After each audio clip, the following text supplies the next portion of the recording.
பொதுவாக தூக்கமின்மை அப்படிங்கிறத ஒரு நோயாகவும் நம்ம பார்க்கலாம். தூக்கமின்மைங்கிறத ஒரு நோயுடைய அறிகுறியாகவும் பார்க்கலாம். தூக்கமின்மையில் 5 வகை இருக்கிறத பார்க்குறோம்.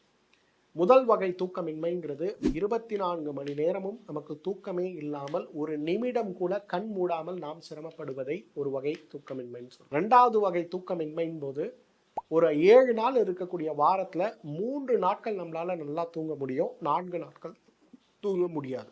3வது வரை தூக்கமின்மை அப்படின்னு ஒன்று இருக்குது. அது என்னன்னா, ஒரு நாளைக்கு நம்மளால ஒரு 4 மணி நேரம் தான் தூங்க முடியும்.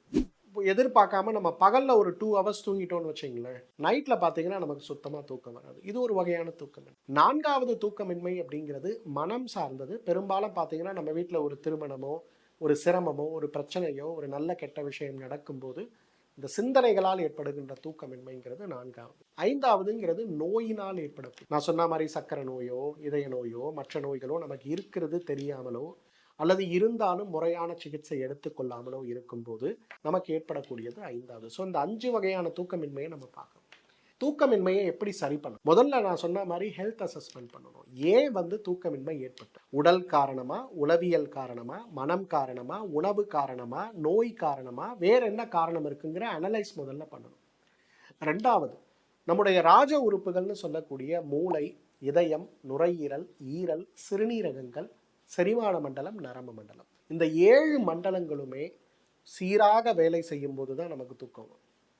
இந்த 7 மண்டலங்களுமே சீராக வேலை செய்யலைன்னா நமக்கு தூக்கம் வராது. உடலுடைய ராஜ உறுப்புகள் அவ்வளவு முக்கியமானது.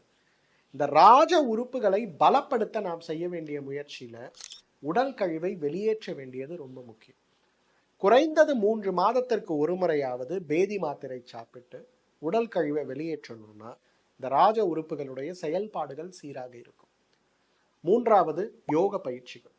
உடலுடைய வர்ம புள்ளிகள் எந்த அளவுக்கு பலமாக இருக்கோ அந்த அளவுக்கு நம்முடைய பயிற்சிகள், யோக பயிற்சிகள் நமக்கு தேவை. அதே போல் தியானங்கள் தேவை. ஒருவேளை உடவியல் சார்ந்த, மனவியல் சார்ந்த, சிரமங்கள் சார்ந்த பிரச்சனை காரணம்னா தியான பயிற்சிகள் தேவை. என்ன உணவு முறைகளில் கவனம் எடுக்கணும்? சத்து குறைபாடுகள் ஒருவேளை தூக்கமின்மைக்கு காரணமா? நான் உடம்பு எடையை குறைக்கிறேன், நான் சுகரை மருந்து இல்லாமல் குறைக்கிறேன், நிறைய பேர் சாப்பாடை கட் பண்ணும்போது அதுவே தூக்கமின்மைக்கு காரணமாக மாறுறதை பார்க்கணும்.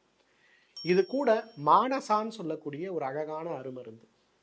இந்த மானசாவை விட சிறப்பாக இந்த ராஜ உறுப்புகளை பலப்படுத்தி உடலுடைய சக்தி ஓட்டத்தை சீராக்கி இயற்கையாகவே தூக்க உணர்வை தூண்டி தூக்கத்தை வரவழைக்கக்கூடிய ஒரு அழகான அருமருந்தே இல்லைன்னு சொல்லலாம் இந்த மாத்திரை. ஸோ இந்த 5 விஷயங்களோட மானசாங்கிற அந்த ஒரு விஷயத்தை நம்ம சேர்த்தோம்னா உடல் ஆரோக்கியம் மேம்படுவதை நம்ம பார்க்க முடியும்.